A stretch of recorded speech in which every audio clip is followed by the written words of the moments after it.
Tem crente feliz na igreja, sabendo quem é você para o Senhor, sabendo do seu valor para Deus? Então diga para quem está aí perto de você, diga para essa pessoa, diga assim para ela, diga, você tem um valor. Diga, você é importante. Porque Deus fez todas as coisas para a glória dele, não é? Deus fez todas as coisas para a glória dele. Então, tudo que Deus faz é perfeito. Tudo que o Senhor faz é perfeito. E a mão de Deus, sabe, a mão de Deus posta sobre qualquer coisa é para que a humanidade possa perceber e possa usufruir, possa desfrutar da excelência desse amor. Então nós vivemos nessa terra desfrutando da excelência desse amor. Deus ama você de uma forma muito especial. Eu não sei se você tem noção do quanto esse amor de Deus alcança a sua vida e nos alcança nesse dia. Talvez a gente já esteja tão acostumado às coisas da rotina que a gente olha um tanto quanto indiferentes a coisas que são tão importantes na nossa vida. Mas hoje é um dia importante, hoje é um dia especial. E você pode eleger esse dia como o dia, olha o que eu vou dizer para você, você pode eleger esse dia como o dia mais importante da sua vida. Por uma razão, é porque o agora define quem você é. É porque esse instante, ele expressa o que você sente, o que você tem a dizer para Deus. E o Senhor, ele se alegra, o Senhor se agrada de corações bem resolvidos na presença dele. A Bíblia fala, chegai-vos a Deus e ele se chegará a vós. E ainda diz mais, diz assim, e vós de ânimo dobre. Vós de ânimo dobre significa dizer, vocês que estão com os corações ainda mal resolvidos, ele diz assim, alimpai os vossos corações. Vós de ânimo dobre, alimpai os corações. Ou seja, limpa o coração e se resolver com Deus e a gente entender que tudo é para a glória dele. Hoje é um dia que Deus constituiu, que ele fez para a glória dele. E eu quero dizer isso para você, você existe para a glória de Deus. Você está aqui para a glória de Deus. Você louva para a glória de Deus. Você adora para a glória de Deus. E tudo o que você faz é para a glória de Deus. Sim ou não? Amém? Glória a Deus. Quero compartilhar com a igreja o texto das Escrituras que está em Isaías, livro do profeta Isaías. Olha os escritos proféticos de Isaías. Isaías 43, verso 7. Isaías 43, verso 7. Glória a Deus. Glória a Deus. Glória a Deus. Tira ela. Tirem. Glória a Deus. Isaías 43, verso 7. A Bíblia diz assim: a todos os que são chamados pelo meu nome e os que criei para a minha glória, eu os formei. Sim, eu os fiz. Vamos de novo? Eu só vou repetir para você entender a razão de ser desse texto. A Bíblia diz assim, pela fala, pela palavra oriunda da profecia de Deus por meio do profeta Isaías, ele diz assim: a todos os que são chamados pelo meu nome e os que criei para a minha glória, eu os formei, sim, eu os fiz. Você pode se assentar, porque nos alegramos, Pai, em tua presença. Senhor, absolutamente nada nessa vida, nenhum fator, Pai, externo, nada, meu Senhor, está escrito que nada poderá nos separar do teu amor, nada, Pai, ó Senhor, nada pode substituir, nada pode ofuscar, nada pode, meu Senhor, criar obstáculos, barreiras, impeditivos para que tenhamos, Senhor, ó Deus, momentos tão preciosos em tua presença. Por essa razão, estamos, ó Deus, prostrados diante de ti, Pai, e tens o nosso coração. Se tem algo, Senhor, que nós temos a te ofertar, a te oferecer, Senhor, e que de forma irredutível, meu Senhor, nós te entregamos e consagramos, e é irredutível porque nós não temos, meu Senhor, ó Deus, absolutamente nada menos do que o tudo para dar ao Senhor, é o nosso coração. Então tem agora, Pai, cada um dos nossos corações, cada uma das nossas vidas, de maneira tal, Pai, que a tua palavra, em boa medida, recalcada, sacudida e transbordante porção, nos alcance, ó Deus, e nos leve, Pai, a um patamar de entendimento, de conexão, Pai, de interação contigo, que nós entendamos e vejamos, Senhor, o projeto tão extraordinário que o Senhor desenhou para que pudéssemos desfrutar nessa hora. Muito obrigado, querido Deus, porque sabemos, Pai, que todas as coisas, Senhor, todas as coisas, está escrito dessa forma, todas as coisas contribuem, todas as coisas cooperam, meu Senhor, ó Deus, para o bem daqueles que amam a Ti, Senhor. E é por isso, Pai, aqui estamos nós, é por essa razão que aqui estamos, ó Senhor, sabendo que o Senhor moveu todas as coisas, céus e terra, natural e sobrenatural, os tempos e as horas, mas o Senhor fez todas as coisas para tornar, meu Senhor, esse tempo um tempo perfeito, um tempo de integração, um tempo de intimidade e um tempo de envolvimento. Muito obrigado, querido Deus, assim nós oramos, agradecidos ao Senhor. Você pode dizer amém por isso? Amém.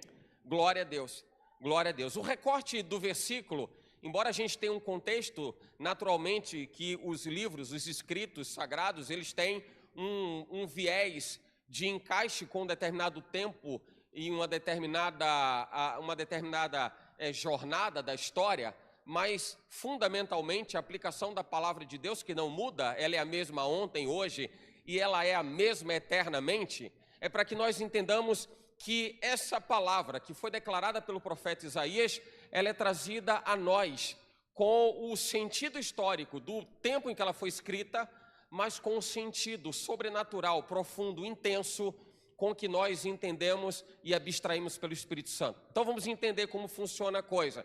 O profeta Isaías escreve para uma nação que está sofrendo as suas dores, as suas angústias, sofrendo as suas mazelas. Era uma Israel destruída, era uma Israel destroçada, era um Israel vivendo os seus tombos por não estarem, ou não está, o Estado de Israel, a nação de Israel, não está inclinado a ouvir a voz do Senhor. E é exatamente dentro de um texto em que Deus trata com Israel, falando para Israel quem é o dono dela. Sabe, tem momento da vida que a gente precisa entender assim, olha, para tudo.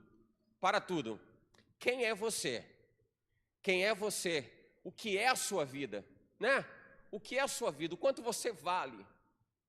Quem instituiu o valor para a sua vida? Quem determina o valor que você tem? Qual é o significado que você tem para Deus? E aí nós estamos trazendo exatamente dentro do contexto do relacionamento com Deus, o valor que você tem para Deus. Quem sabe nas suas andanças na vida, na sua rotina de vida, talvez você já tenha escutado coisas que deixaram em uma interrogação ou colocaram em xeque o valor que você tem. O que você pode alcançar? O que é que você pode atingir? Alguém talvez já tenha dito para você, mas você não vai conseguir. Mas você não vai alcançar, você não pode. Você não é capaz, você não tem capacidades para isso. Quantas coisas subdimensionam o nosso poder e o nosso valor, a nossa importância. Chegou o momento da história de Israel em que Israel estava vivendo exatamente assim. Os seus tropeços em suas escolhas erradas de vida, em suas posturas equivocadas diante de Deus, fez com que Israel se tornasse uma nação sem qualquer valor para nenhuma nação do mundo.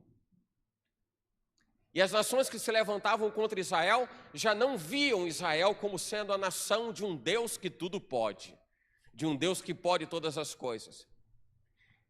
Então, nas idas e vindas de Israel, nas suas pelejas, nas suas guerras, nas suas batalhas, chega um momento, e daí vem os escritos do profeta Isaías, levantado por Deus para poder trazer uma informação para Israel, mas para poder levantar a autoestima de Israel.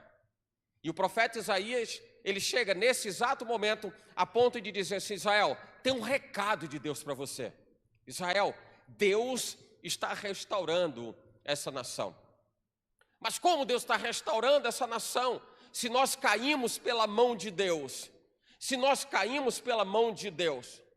E o profeta Isaías, ele traz exatamente o entendimento de que caíram pela mão de Deus por uma escolha mal feita, por uma posição equivocada, uma escolha de vida, uma decisão de vida que fez com que, segundo a justiça de Deus, eles tombassem mas nunca foi o projeto de Deus. Aí eu leio essa passagem e outras passagens e vejo exatamente a realidade de vida de muitos de nós. Às vezes nós andamos por conta própria, fazemos o que a gente quer e a gente tomba. E quando a gente tomba, quando a gente erra, quando a gente cai em situação mais delicada, mais melindrosa, aí o nosso coração começa a questionar, mas como assim? Mas por que isso? Por que dessa forma? E deixamos de olhar para aquilo que a gente fez para cobrar de Deus, porque que a gente está vivendo daquele jeito. É como se nós estivéssemos reputando a Deus e cobrando dele aquilo que não é da responsabilidade dele. Porque o que o Senhor faz, porque ele é justiça. E ele cumpre justiça, ele faz justiça e ele é a justiça. Então chega num determinado momento da vida, a gente questiona, mas Deus, por que eu estou vivendo isso? O Senhor me fez para sofrer? Quantas pessoas você conhece? Talvez você já tenha proferido essa frase, questionando a Deus. Deus, o Senhor me fez para sofrer? Deus, o Senhor me fez para atravessar a dificuldade, a provação, o problema que eu estou vivendo? Eu estou passando por isso porque o Senhor quer, o Senhor tem prazer nisso. Não, Deus não tem prazer nisso. Deus não tem prazer no sofrimento, Deus não tem prazer na angústia, Deus não tem prazer na dor da sua criação. Mas Deus tem prazer em que se cumpra a sua palavra.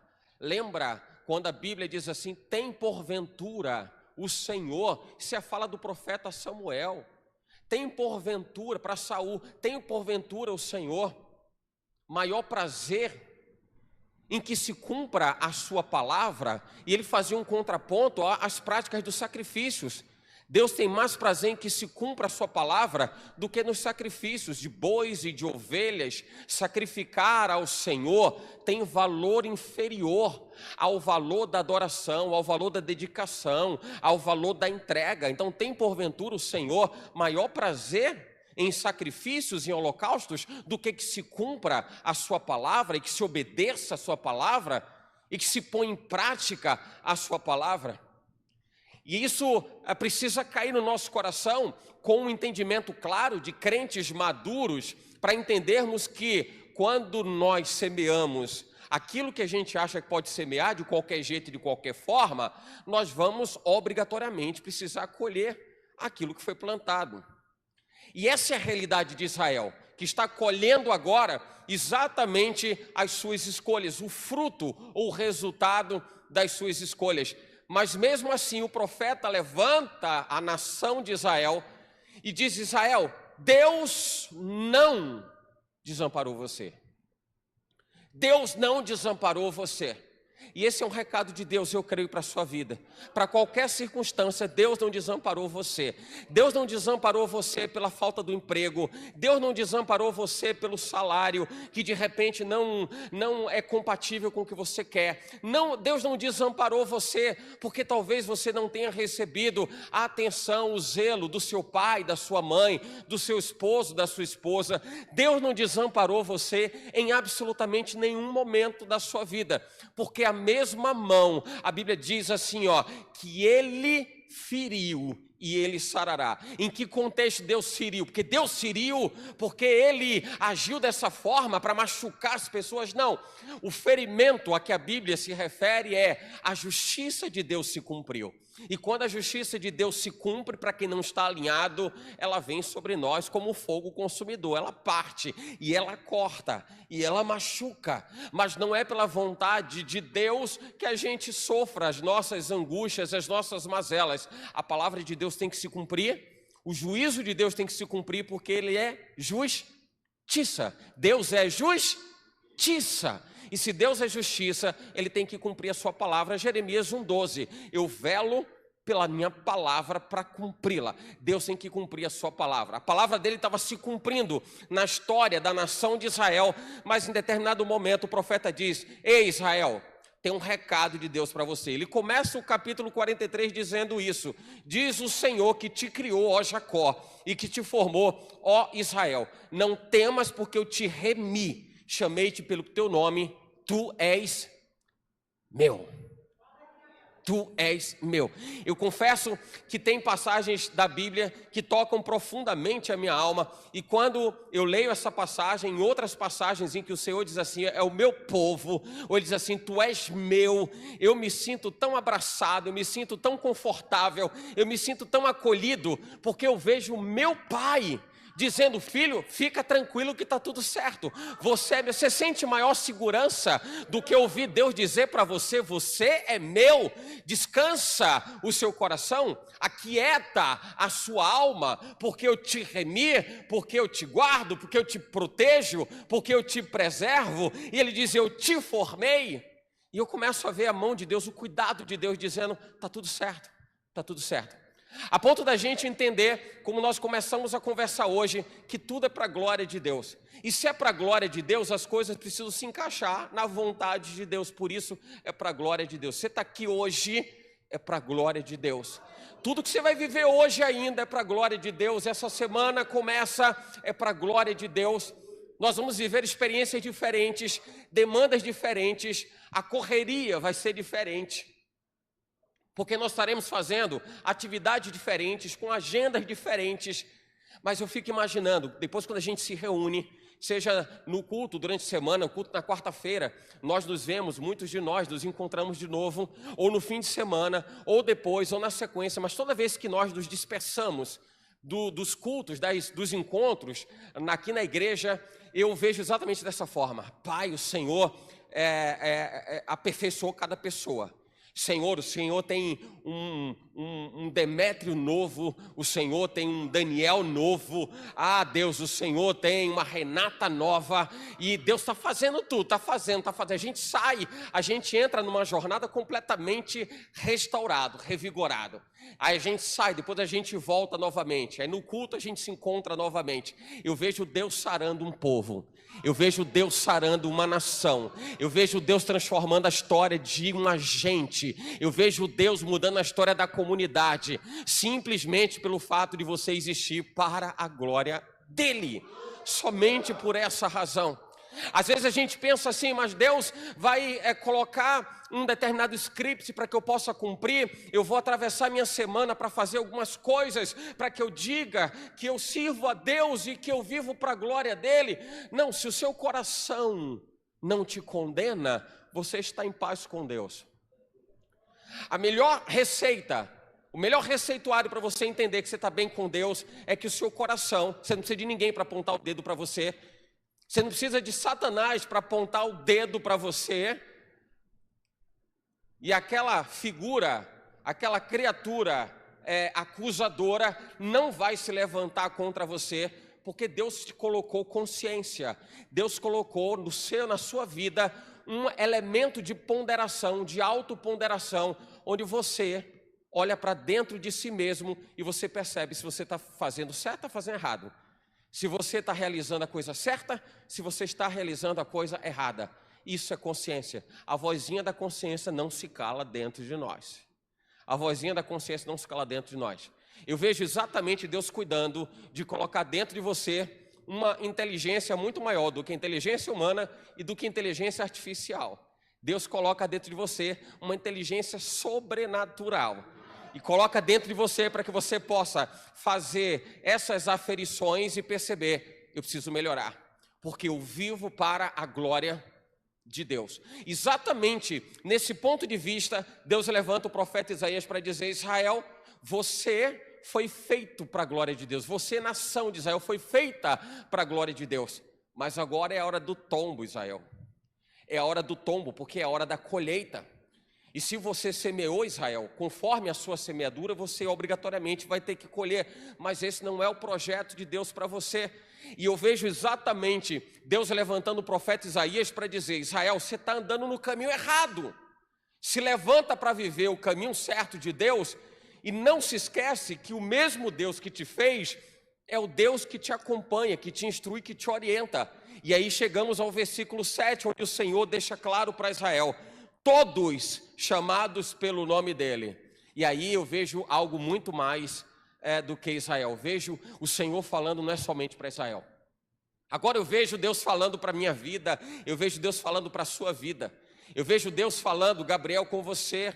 Eu vejo Deus falando, Jorginho, com você, já que eu vejo Deus falando com você, porque quando o Senhor fala no versículo 7, a todos os que são chamados pelo meu nome, todos que receberam esse crivo, o crivo da presença, personalidade, manifestação da graça, a presença salvífica de Jesus Cristo, Espírito Santo de Deus, Consolador sobre nós. E ele diz, todos os que são chamados pelo meu nome, os que criei para a minha glória, ele está dizendo, foi a esse povo, foram eles que eu desenhei, foram eles que eu constituí, foram eles que eu fiz, ele completa dizendo, eu os formei, sim, eu os fiz. Então a boa notícia para a igreja, fomos feitos para a glória de Deus, fomos feitos para a glória de Deus. Talvez você diga assim, mas isso para mim não é tão suficiente, ou talvez seja uma informação já repetida, né? Ou repetitiva, porque eu sei que eu vivo para a glória de Deus. Mas se nós olharmos João 17,4, nós vamos ver o quanto isso significou para Jesus.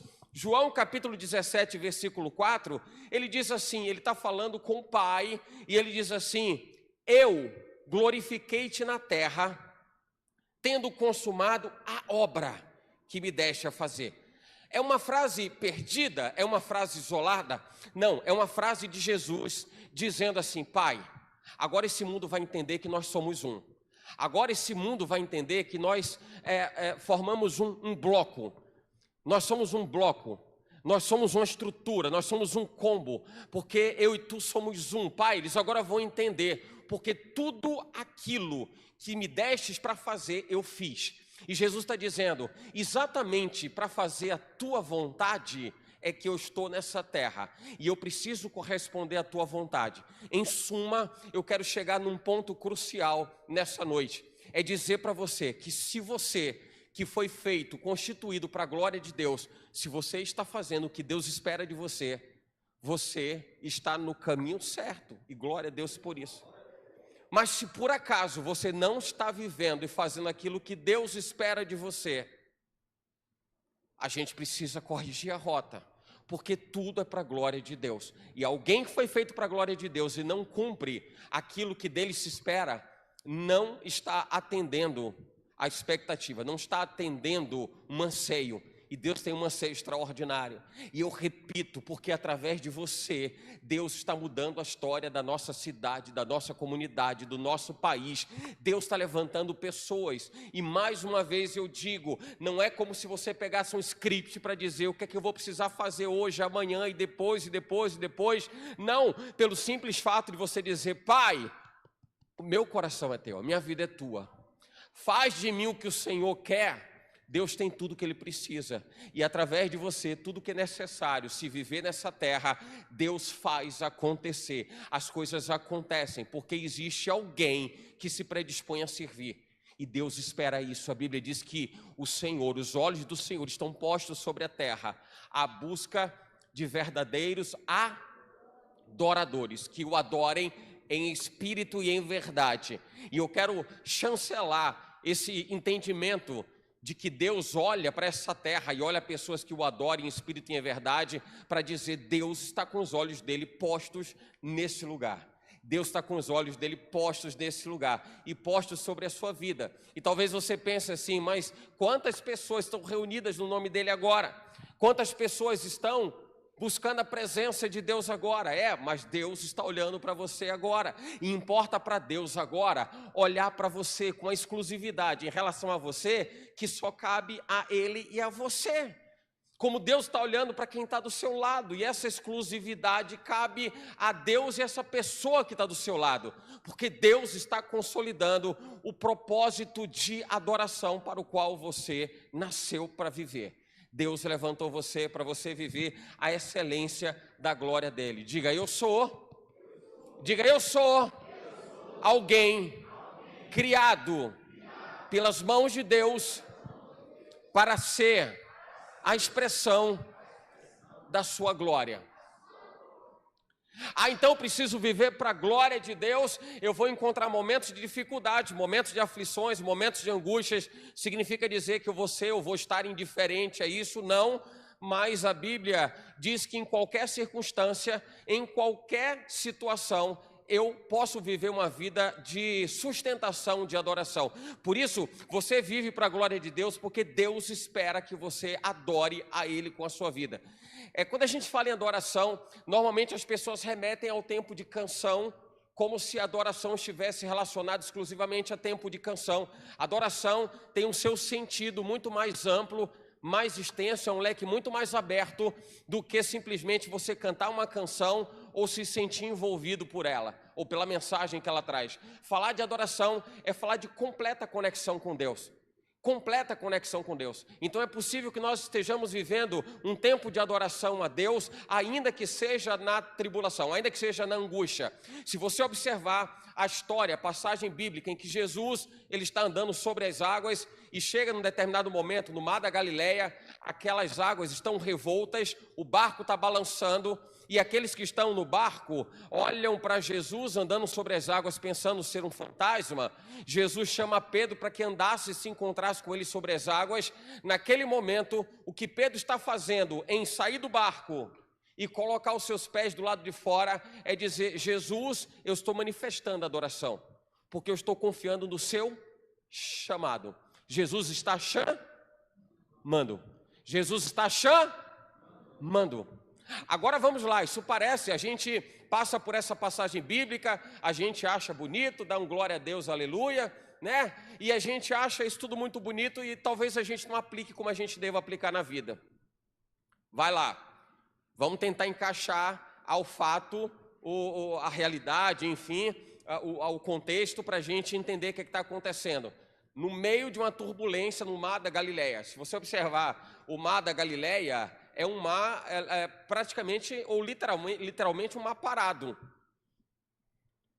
É um montante, um determinado volume de água cercado por partes continentais, por terra, e não tem absolutamente nada que promova, até pela extensão, pelo diâmetro do lago de Genezaré, né, mar da Galileia, nada que promova, nada que possa gerar tanta turbulência, mas aconteceu. Sabe o que é que isso diz respeito? Assim, a gente às vezes está no mar da Galileia, a gente olha e diz assim, mas essas águas são calmas, são águas tranquilas. E quando a gente está em meio a águas tranquilas, a gente acha que nada vai nos acontecer, porque nós estamos em águas tranquilas. Assim eles estão lá os apóstolos, alguns dos discípulos de Jesus no barco, e naquele instante vem um vento, não se sabe exatamente de onde, como que aconteceu, mas agora o cenário muda completamente. Agora é um instante em que as águas, elas batem no barco, elas sacodem aquele barco, é um negócio terrível, e no meio daquela turbulência aparece Jesus. E na hora que Jesus aparece, tem muita gente que está preocupado com a turbulência. Enquanto alguém diz assim, olha, tem alguém andando ali sobre as águas, o outro falou assim, mas ali é um fantasma, e tinha outro que estava dizendo assim, mas o barco está virando, tipo, larga esse negócio para lá, vamos olhar para o problema. Sabe que quando a gente olha para o problema, às vezes a gente esquece de que nós vivemos uma vida de interação com Deus. E viver uma vida de interação com Deus não é fechar os olhos para o problema, não é dar as costas para o problema e nem achar que você não tem que fazer alguma coisa. E em algumas situações a gente precisa fazer alguma coisa. Mas quando a gente olha muito para o problema, a gente deixa de valorizar a Deus a quem servimos e passamos a valorizar o problema que nos abate, que nos machuca. Sabe como é? Esse é o verdadeiro contexto de escravidão. Se você se lembrar do povo de Israel no Egito, eles apanhavam daqueles que, em tese, lhe davam de comer. Porque eles precisavam trabalhar, eles precisavam fazer tijolos, eles precisavam amassar barro, eram as construções de Faraó, e a partir daquilo ali eles tinham alguma coisa para comer, algum lugar para morar, mas eram açoitados. O contexto de escravidão era exatamente esse. As pessoas, elas se alimentavam daquilo ou usufruíam daquilo que mais machucavam elas. Assim é a vida de quem vive escravo diante dos problemas e deixa de olhar para Jesus Cristo. Deixa de olhar para Jesus Cristo, acaba olhando somente para o problema. Então vive pelos problemas, se alimenta pelos problemas. E aquele passa a ser um círculo vicioso de alguém que só olha para o problema, resolve o problema volta e machuca. O problema machuca, afeta, traz danos terríveis, emocionais, físicos. E a pessoa deixa de olhar para Jesus porque ela só tem olhos para o Problema. Aí Jesus aparece andando sobre as águas, diz assim: ô Pedro, vem ter comigo aqui. Aí eu pergunto para você, considere todo aquele cenário, aquelas águas turbulentas, revoltas, e Pedro ouve alguém que ele ainda está tentando identificar quem é, que está dizendo para ele: vem ter comigo. E depois alguns começam a perceber: é Jesus, é Jesus, eu acho que é, né? É Jesus. Alguns começaram a perceber assim: olha, a gente está no meio de uma turbulência, mas espera aí, ali tem Jesus. A gente precisa escolher muitas vezes na vida: olha para Jesus, ou você vai se enveredar com o problema, você vai se enveredar com as dificuldades, vai se enveredar com as mazelas, vai se enrolar com as coisas da vida, ou então olha para Jesus. Aí Pedro olha para Jesus e ele coloca os pés para fora, ele começa a andar, e diz a Bíblia que Pedro começa a andar sobre as águas até o momento em que ele se dá conta de que ele está flutuando, ele está andando no espelho d'água, ele está andando na superfície daquelas águas, de um lugar onde as águas estavam turbulentas, diga-se de passagem. Não eram nem as águas paradas do Mar da Galileia, como de costume, eram aquelas águas revoltas, mas ainda assim estava Pedro. Eu fico imaginando Pedro naquele momento, achando espaço para colocar um pezinho, coloca o outro pezinho, e ali, 2 dedos para cá, 2 dedos para lá, ali aquelas águas estão revoltas, à noite, aquela movimentação toda, e ele está andando, porque os olhos dele estavam em Jesus. Quando ele se dá conta de que ele está andando sobre as águas, o que acontece? Ele começa a afundar. Significa dizer: tire os olhos de Jesus e peça a sua boia. Porque se deixar de olhar para Jesus, vai afundar. Se olhar para Jesus, deixa a boia de lado. Se olhar para Jesus, está tudo certo, você está seguro. Se você olhar para Jesus, está tudo certo. Ele te ampara, Ele te dá suporte, Ele te dá socorro. Mas tire os olhos de Jesus e você começa a afundar. O senso de adoração parte exatamente do entendimento de que em qualquer circunstância, se eu olho para Jesus, eu estou dizendo para Ele: o Senhor está acima de todas as coisas na minha vida, ainda que eu esteja no meio da pior turbulência que eu possa viver. Isso é adoração. Isso é adoração. Porque chega um determinado momento que a gente não tem a música para cantar.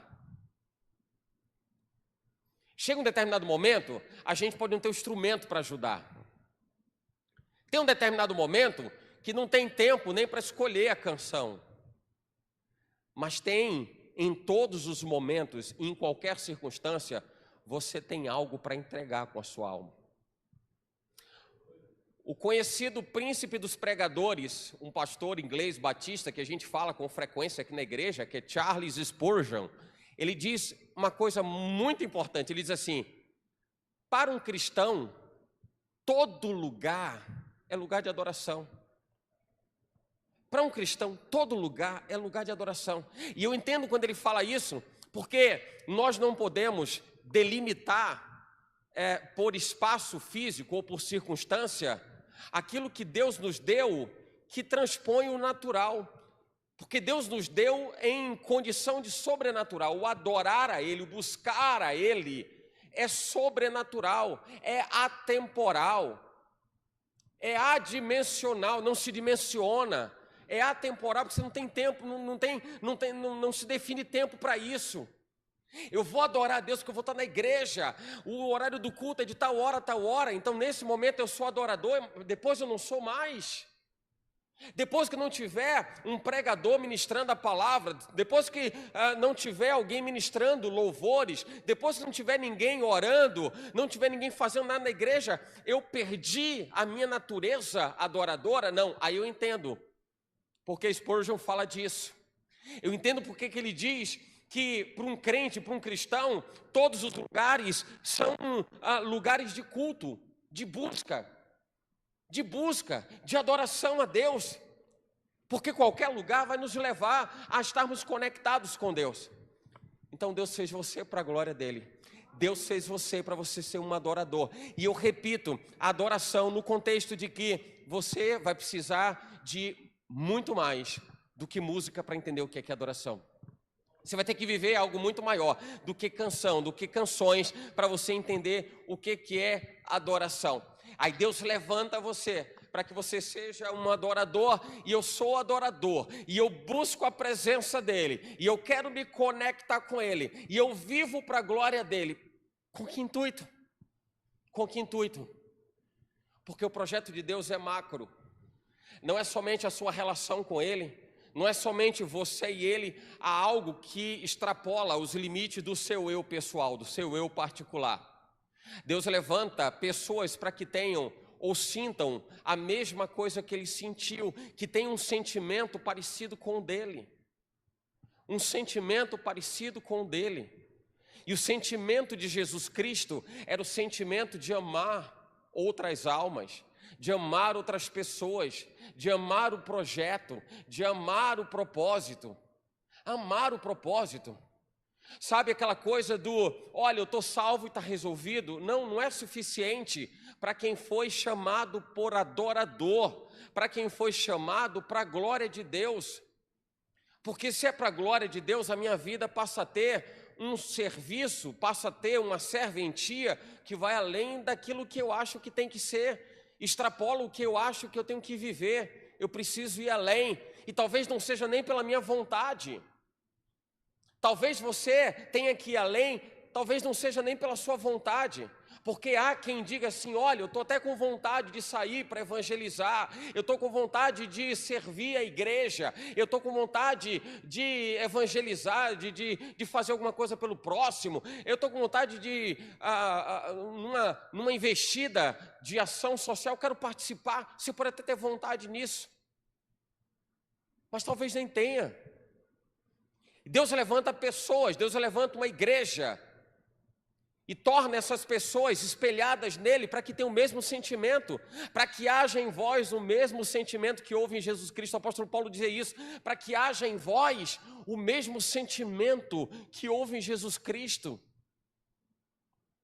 E é necessário que estejamos despertados para vivermos o sentimento que houve em Jesus Cristo. Porque se não for assim, nós não propagamos o Evangelho. Se não for por amar ao próximo, nós não propagamos o Evangelho. Eu conversava alguns instantes atrás com o pastor Nery e falávamos sobre uma notícia que foi veiculada a respeito de se utilizar a inteligência artificial para reescrever a Bíblia e corrigir supostamente os erros apresentados nela. Você entende o que significa? Escrever a Bíblia, considerando os erros que foram apresentados nas Escrituras, é exatamente atender à conveniência daqueles que se sentem afetados e ofendidos pelo confronto, pelo bater de frente, porque é difícil as pessoas entenderem e aceitarem o que é errado. E se alguém disser alguma coisa que contrarie o pensamento de um grupo ou de outro grupo, vai ser taxado de algum tipo de fobia, de preconceito, de rejeição. E parece que a gente vive um tempo de tanto milindre, que qualquer coisa que alguém possa dizer, em tempos de gravação, de vídeos, de transmissões, parece que qualquer coisa poderá, um jargão do mundo jurídico, né? Tudo o que você disser poderá ser usado contra você no tribunal. Exatamente para poder resolver essa questão, levante-se a inteligência artificial para trabalhar em prol de rastrear o que os grupos entendem como sendo preconceito contra elas, o que se entende como sendo algo que afronta as suas escolhas de vida, porque isso precisa ser tirado da Bíblia. E afinal de contas, depois de uma Bíblia ajustada nesse contexto, então todo mundo vai viver feliz. E eu conversava com o pastor Nery e dizia assim, mas pastor, como que isso vai ser se Jesus não voltar por esse tempo e se nós estivermos falando de um tempo daqui a 300 anos, são mais ou menos 4 gerações, visto que a Bíblia trata 70 anos ali aproximadamente como o tempo de uma geração. A gente está falando mais ou menos de 4 gerações, então daqui a 4 gerações, se nós não tivermos fundamentado exatamente o que Deus espera de nós, que propaguemos o Evangelho, que amemos outras vidas para que elas sintam a mesma coisa que Jesus sentiu, para que haja em vós o mesmo sentimento que houve em Jesus Cristo. Se outras pessoas não sentirem dessa forma, se as crianças do nosso dia a dia não se sentirem preparadas dessa forma, se elas não tiverem essas sementes guardadas em seus corações dessa forma, A gente está falando das crianças, e as crianças vão responder pela próxima geração, mas eu falei de 4. Mas elas vão precisar estar preparadas, porque depois elas vão alimentar uma outra geração. E depois aquela vai alimentar uma outra geração, e daqui a 4 gerações como será? Porque se estivermos apáticos, fato é que daqui a umas 4 gerações, as pessoas estarão também apáticas. E todo mundo vai entender que a Bíblia se tornou agora um livro de paz e amor, porque está tudo muito certo, está tudo muito bem, e todo mundo nesse novo mundo vai para o céu. Está tudo bem, está todo mundo bem com Deus. E o cenário é o cenário de um despenhadeiro de pessoas indo para o precipício, para o inferno. Exatamente, uma multidão indo em direção ao precipício. É essa nova Bíblia? É essa a nova Bíblia? Então todo mundo para o inferno. E pior, todo mundo achando que está indo para o céu. Vai para o céu, vai para o céu, vai para o céu. Inferno, precipício, precipício, precipício e precipício. Deus levantou você para a glória dEle. E se Deus levantou você para a glória dEle, o mesmo sentimento que houve em Cristo Jesus precisa habitar no seu coração, precisa fazer parte da sua vida, precisa fazer parte da sua alma. 1 João 3,14 diz: nosso amor uns pelos outros dá testemunho de que passamos da morte para a vida. É isso que atesta que nós carregamos em nós o mesmo sentimento que houve em Cristo Jesus.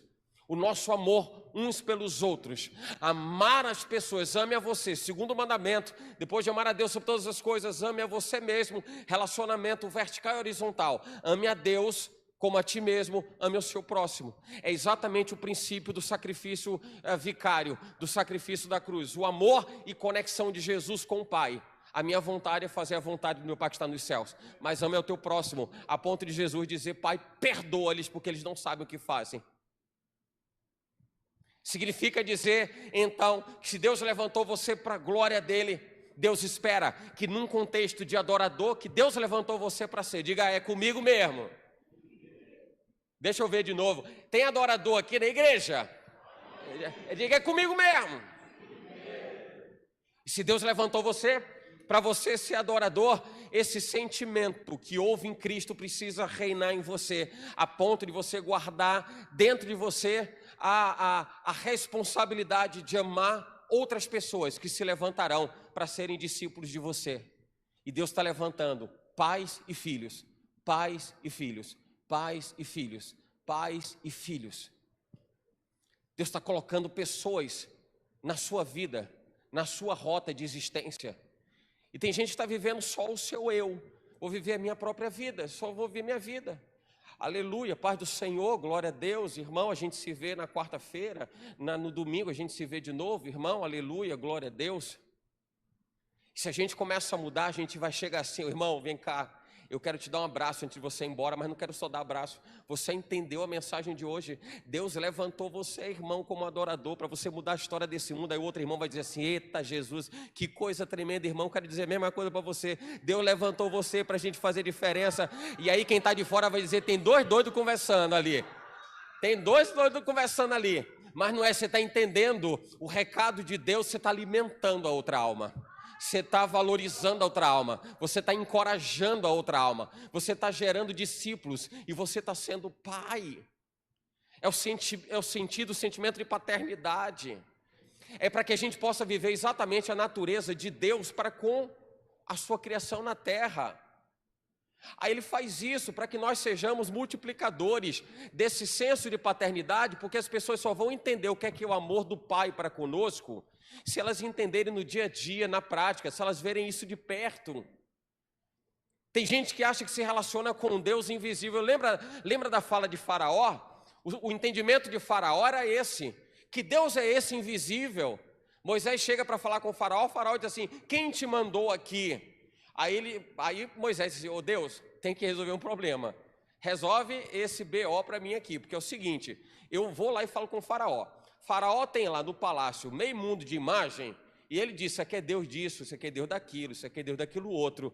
Mas eu chego lá e vou dizer que o Senhor mandou falar com ele. E aí, eu vou dizer o quê? Olha para mim, olha para cá. Olha a questão lá de Faraó e de Moisés. Deus, vou ter que falar com o faraó. Você entendeu o negócio? Entendeu? Moisés vai ter que chegar lá, Deus manda ele lá falar. Deus, tudo bem, vou lá falar, resolve o negócio, porque eu vou ter que ir lá falar. Faraó tem lá, no palácio dele, na sua sala real, tem lá um monte de imagem. Ele vai dizer, olha isso aqui, Deus de não sei o quê, o outro ali, Deus de não sei o quê. Eu vou chegar lá, e ele vai me perguntar, quem é? Quem é? E eu vou dizer o quê?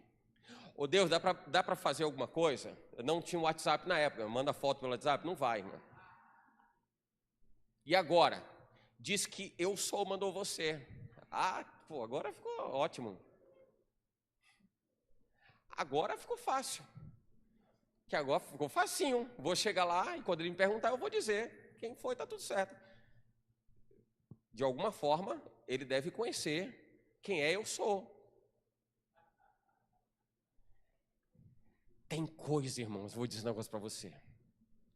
Tem coisa que pouco importa o que está acontecendo ali. Deus está tratando o aqui. Deus estava forjando a natureza de Moisés. Deus estava dizendo para Moisés, Moisés, você está preocupado, você está muito angustiado. Moisés, olha as coisas que vão acontecer. Fale com propriedade, por convicção. E eu fico imaginando como se Deus dissesse, ô Moisés, deixa o seu coração pegar fogo, como aquela sarça ardente onde eu falei com você.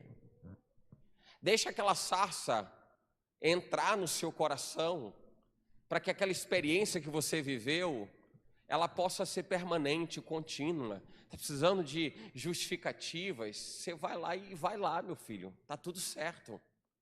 Vai e vai. E só vai. Aí ele chega e Faraó pergunta, mas quem te enviou aqui? Eu sou. Quem mandou? Eu sou. Ah, então manda dizer para esse seu Deus que não vai ter, que não vou deixar, que não vai sair para sacrificar, que eu não vou libertar, que eu não vou libertar. Ah, então tá, o recado está dado. Porque quem foi constituído para a glória de Deus faz aquilo que dele se espera. Fim de papo. Não queira ir além daquilo que Deus espera que você faça. Se você vive para a glória de Deus, você existe para fazer o que Deus espera que você faça. E simplesmente realizar a direção, cumprir a direção de Deus, viver a instrução de Deus, isso nos é suficiente, sim ou não? Com isso ele está dizendo, eu sou um adorador. Com isso ele está dizendo, eu estou amando a vida do meu próximo, ainda que esse próximo não queira nada com ele, mas ainda assim eu estou fazendo o que Deus espera que eu faça. E Deus espera que você faça, independente de quem seja a pessoa a quem você tem que amar. Romanos 15, 7, aceitem-se uns aos outros, da mesma forma que Cristo os aceitou. E eu começo a pensar a respeito de quantos ajustes nós fazemos nas nossas falas, no nosso comportamento, porque o ser humano ele tem uma capacidade de fazer esse ajuste conforme a sua conveniência em todo o tempo. Quando ele quiser, ele vai dizer assim, olha, ame o teu inimigo. Mas quando ele estiver por aqui, ele vai esquecer do versículo. É ou não é dessa forma? Dar a vida pelo seu próximo, ele vai achar isso lindo, vai repetir isso no momento que ele não tiver de dar a sua vida pelo seu próximo, pelo seu irmão. Mas vem lá na hora que for, na hora que precisar. Aí a Bíblia está dizendo, no texto, no livro de Romanos, que nós devemos aceitar uns aos outros, porque um dia Jesus nos aceitou. E quando nós somos tão seletivos na nossa forma de lidar com as situações e dizermos, mas por que fez isso? Me ofendeu, me machucou, me agrediu, não tem volta, não perdoou, não vai ter o meu perdão. Como se aquela pessoa tivesse mérito de sobra para não precisar do sacrifício da cruz. Como se Jesus não precisasse ter morrido por ela, porque ela é tão perfeita, é uma pessoa tão extraordinária, que ela não precisaria do sacrifício da cruz, a ponto dela se sentir tão apropriadamente cheia de fundamento para dizer assim, eu não vou perdoar o meu próximo, porque aquela mágoa, aquele machucado, aquela traição, aquele negócio me feriu. Mas peraí.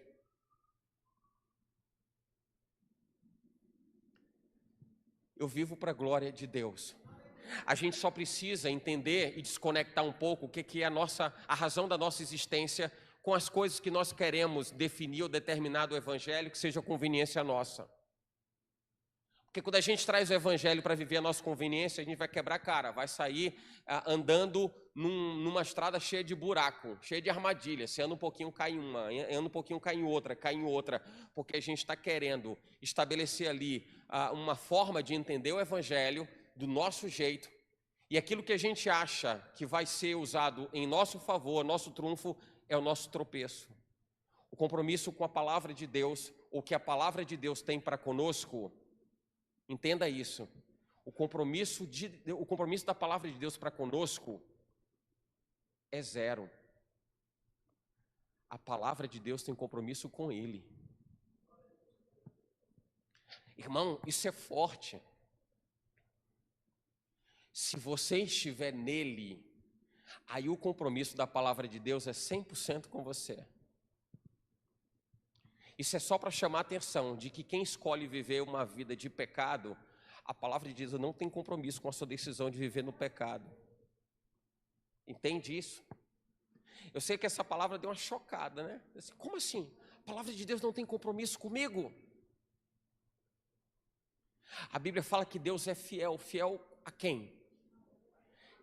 Deus é fiel a Ele, a sua palavra. Deus é fiel à sua palavra.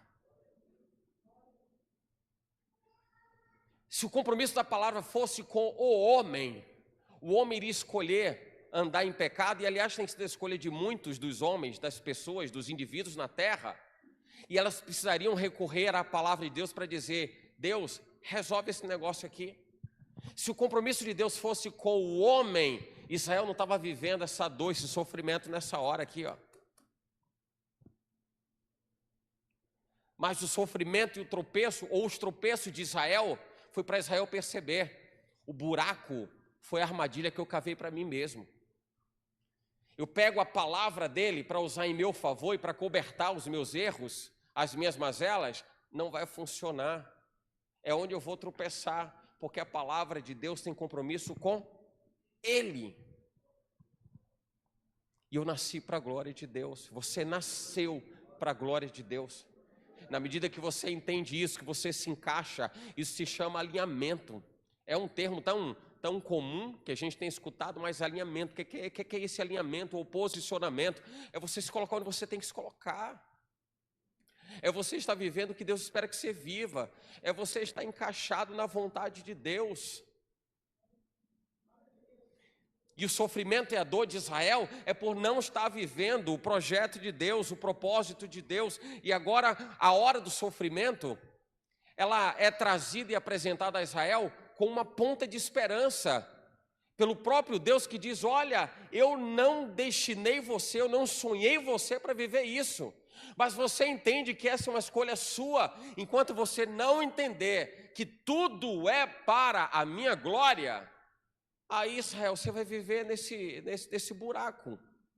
Você vai viver essa dor, você vai viver esse sofrimento.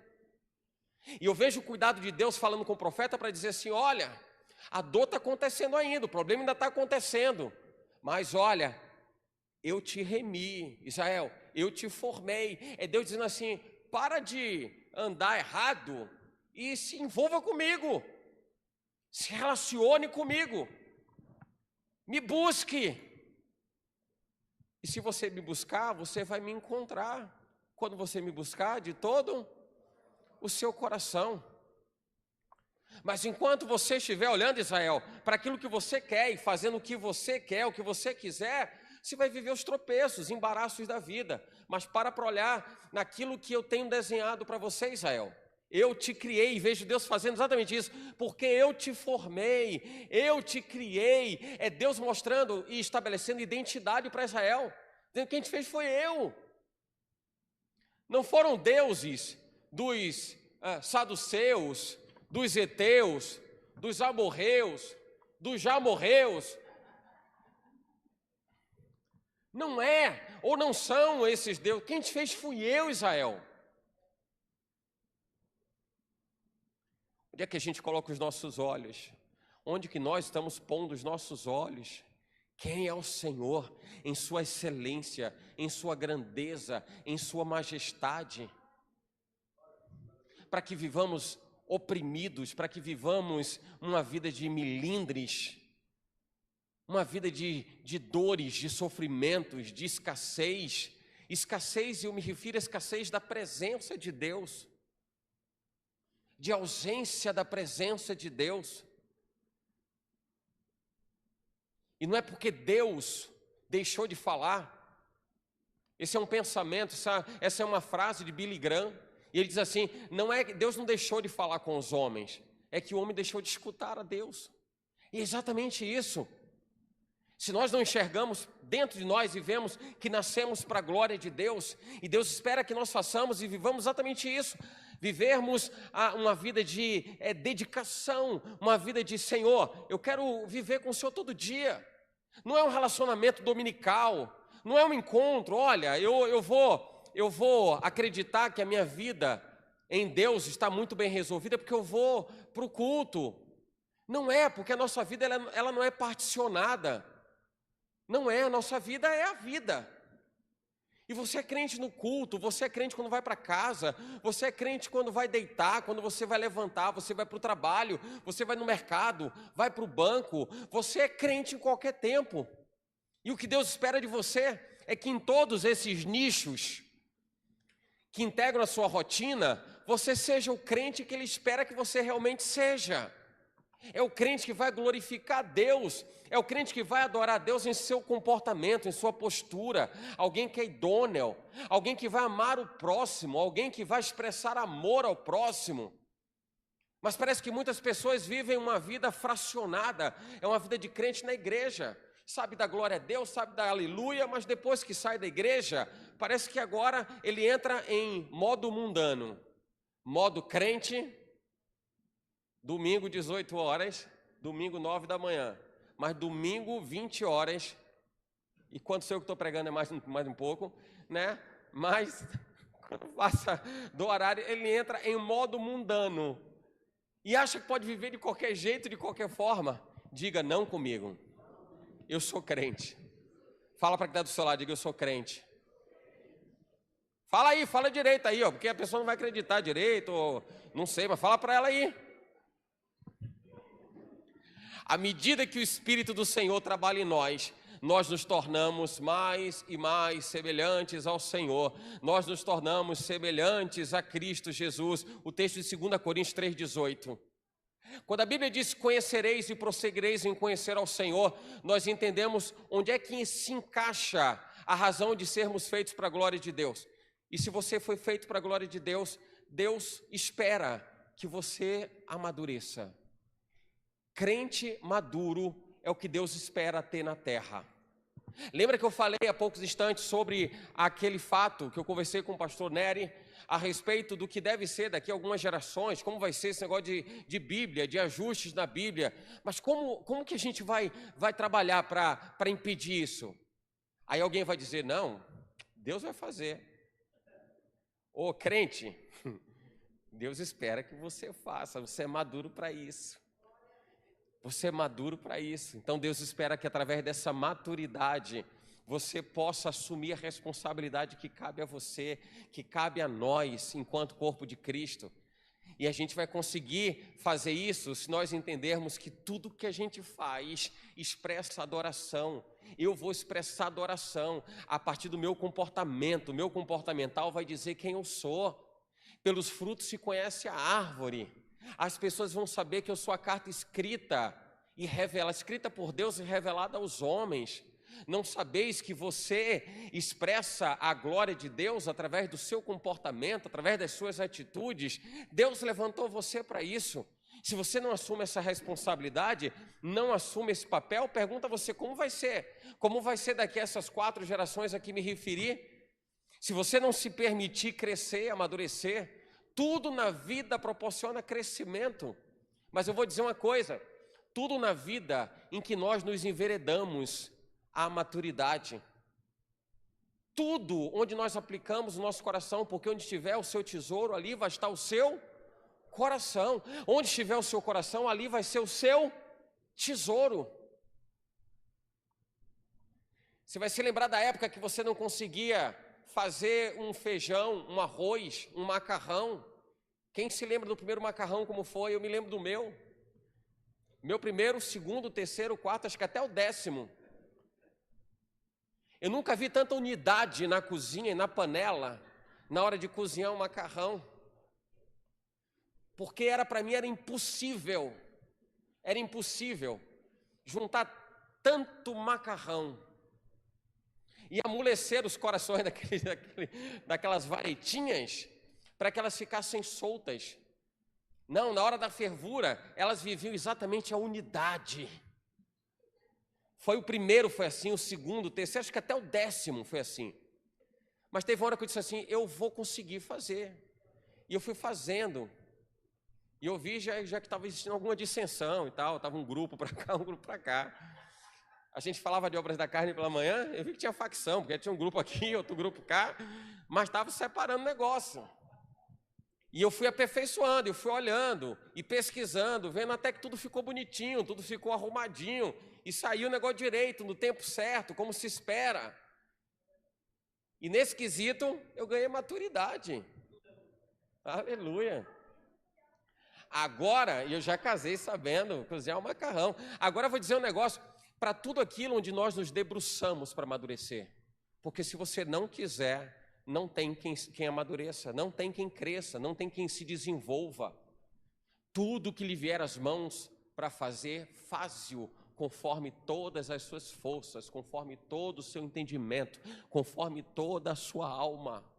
Se é para Deus, se isso vai edificar, se isso vai fortalecer, lembra lá do texto de Filipenses, irmãos, tudo que é verdadeiro, tudo que é honesto, tudo que é puro, tudo que é justo, Filipenses 4:8,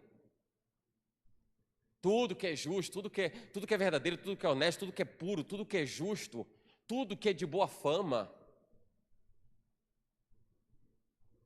tudo que é amável, se há algum louvor, né, se há algo de bom nisso, o sentido do texto bíblico é se há alguma coisa que realmente seja importante, tenha significado, que tenha uma expressão de valor, pense nisso. E o pensar nisso significa se debruce sobre isso, faça isso. Seja amadurecido pelo fazer, pelo repetir. Você nasceu para a glória de Deus. Você nasceu para a glória de Deus. Aliás, você nasceu tanto para a glória de Deus que sobre você Ele estabeleceu dons. E a Bíblia diz que Ele deu dons aos homens. Para que Deus daria dons aos homens se não fosse para servir as pessoas, se não fosse para servir a igreja, se não fosse para aplicar isso em favor dos outros? O próprio apóstolo Paulo, ele fala em Coríntios capítulo 13, quando ele fala, é o capítulo do amor, e ele fala, ainda que eu falasse a língua dos anjos e não tivesse amor. E ele começa a relatar nesse texto de Coríntios, capítulo 13, a respeito do amor, e ele elencar o que ele entendia como sendo pressuposto de prática, de vivência de vida, e esses pressupostos estavam estabelecidos, fundamentados em amor, e ele dizendo, se não tem amor, não adianta fazer. Vai fazer alguma coisa, não tem amor? Não faz, não dá nada. Vai agir, fazer tal coisa, não tem amor? Não presta. No final de todas as coisas, o senso dos escritos de Paulo apontam para que os dons que Deus dá aos homens é uma maneira de se expressar amor.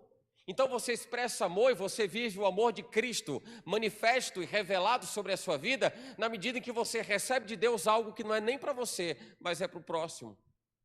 Não é nem para você especificamente, mas é para alguém. Aí Deus dá dons e compartilha dons com as pessoas. E sabe por que Deus dá dom para alguém? Porque esse alguém sabe que ele não tem nada por si mesmo, ele não tem nada pelo seu próprio mérito, mas assim como ele recebeu, assim ele tá.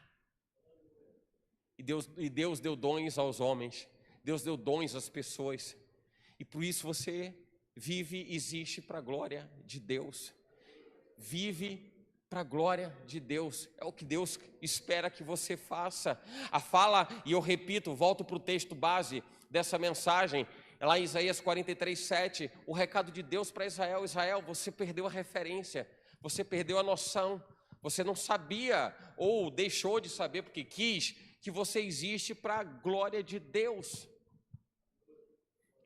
Então tem uma hora que a gente precisa respirar e dizer assim: Deus, tudo isso está sobre mim? Sim, tudo isso está sobre você. Deus fez você para a glória dele. Deus constituiu você para a glória dele.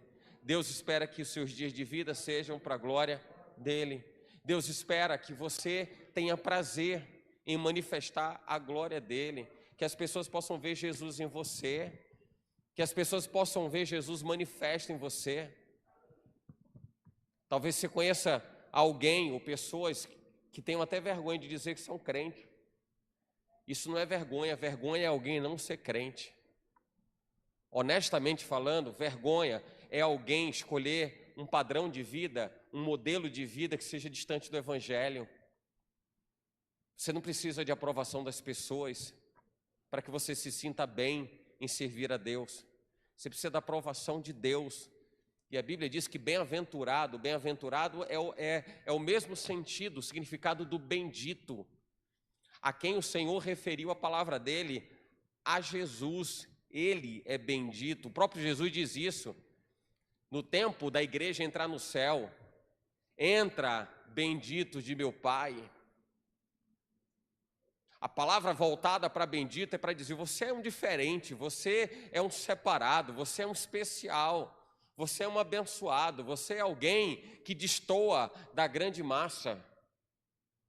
E Deus constituiu você, a humanidade como um todo, mas por escolha as pessoas estão deixando de serem benditas, estão vivendo segundo a maldição do Deus deste século, que cegou o entendimento do homem. Talvez você saiba que hoje, no tempo de já, quantas pessoas, o tempo do agora, quantas pessoas resolveram adotar um padrão de vestes por conta de um filme que está sendo badalado por aí afora. E tem muita gente que está colocando aquilo como princípio de vida, está achando o máximo aquilo.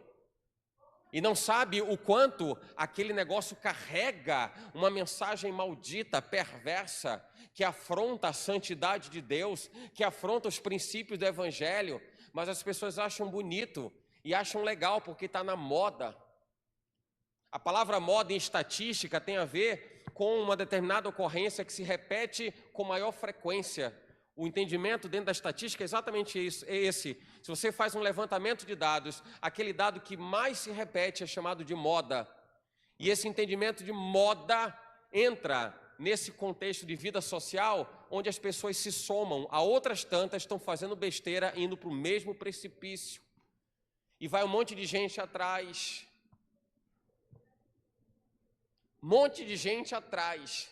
E as pessoas acham que é legal, porque afinal de contas é a bola da vez. As pessoas estão achando isso o máximo. Mas a mensagem carregada é uma mensagem que afronta a palavra de Deus. Não foi para isso que Deus te fez. Não foi para isso que Deus criou a humanidade. Mas por escolha própria, as pessoas estão escolhendo uma vida desvirtuada do Evangelho. Mas você não precisa da aprovação desses. Você não precisa esperar a aprovação desses, o aval desses, para dizerem que você está certo ou está errado. Afinal de contas, nem princípio, nem valores elas têm para dizer que você está certo ou errado. É pegar a referência errada, é o contrário. A Bíblia diz que você é a luz do mundo, é diferente. Você é a luz do mundo. Se tem alguém que carrega novidade de vida e carrega uma semente que transforma a nossa geração e é capaz de transformar a nossa geração, quem traz isso é você, porque você foi criado para a glória de Deus. A história da nossa nação passa pela igreja, o bem-estar do nosso povo passa pela igreja. Enquanto tem gente que politiza a questão da igreja e acha que a igreja está indo além do que deve, ou que não deve falar, o que se pensa ou se imagina que não se deva falar, as pessoas estão perdendo a oportunidade de mudar a história da nação, do país, do povo. As pessoas vão lá e se apegam à figura A, figura B, figura C, a representante aqui, ali, acolá. das 3 esferas de governo, União, Estado, município. Deus está dizendo assim: vocês estão olhando para um monte de gente, estão deixando de olhar para mim. E Deus está esperando para sarar a nossa nação. Deus está esperando para sarar a nossa nação. Aí você diz assim: mas Deus vai sarar essa... Não, sabe como é que Deus vai sarar essa nação? É quando se levantar um povo, é quando se levantar uma geração, é quando se levantar um grupo significativo de pessoas que vão dizer assim: olha, agora é o tempo de Jesus Cristo na terra. Agora é o tempo de Jesus Cristo na minha cidade. Agora é o tempo de Jesus na minha comunidade. Mas enquanto carregarmos apenas o ouvir a mensagem, o reter a mensagem, e cada um viver a sua vida, o seu dia a dia, nós vamos continuar atravessando geração pós geração, alimentando as pessoas, alimentando para que elas se tornem obesas espirituais. Obesidade espiritual. E a pessoa só se alimenta, se enche, e não está saindo por aí para bater perna no Evangelho, para dizer: olha, agora é o tempo de eu sair e falar de Jesus, é tempo de eu falar, anunciar Jesus Cristo, é tempo de eu dizer para alguém que está vivendo uma vida desvirtuada, uma vida distante, eu tenho que falar para ela do quanto ela é importante, eu tenho que falar para ela o quanto Deus espera dela e o quanto Deus vai mudar a vida dela. Ela precisa entender os princípios do Evangelho, os pressupostos de uma vida abundante e plena. Ah, mas alguém tem que fazer isso. E é por isso que a mudança desse povo passa pela igreja. Você vai esperar que passe por onde? Mudança de alguma coisa? Vai esperar que passe por onde? Por onde que vai passar? Porque você olha para um lugar, você vê um antro de perdição de uma coisa, um antro de perdição de outra, gente que age de uma forma porque pensa do seu jeito, o grupo que se fecha e diz que do jeito que ela faz é que está certo. É por aí que vai acontecer? Não, vai passar pela coluna central, vai passar pelo eixo central, sustentáculo da existência de toda a criação, vai passar pelo homem sarado, regenerado, vai passar pela mulher sarada, regenerada. E o homem sarado, regenerado, a mulher sarada, regenerada, é a espinha dorsal da existência humana, é a igreja, irmão.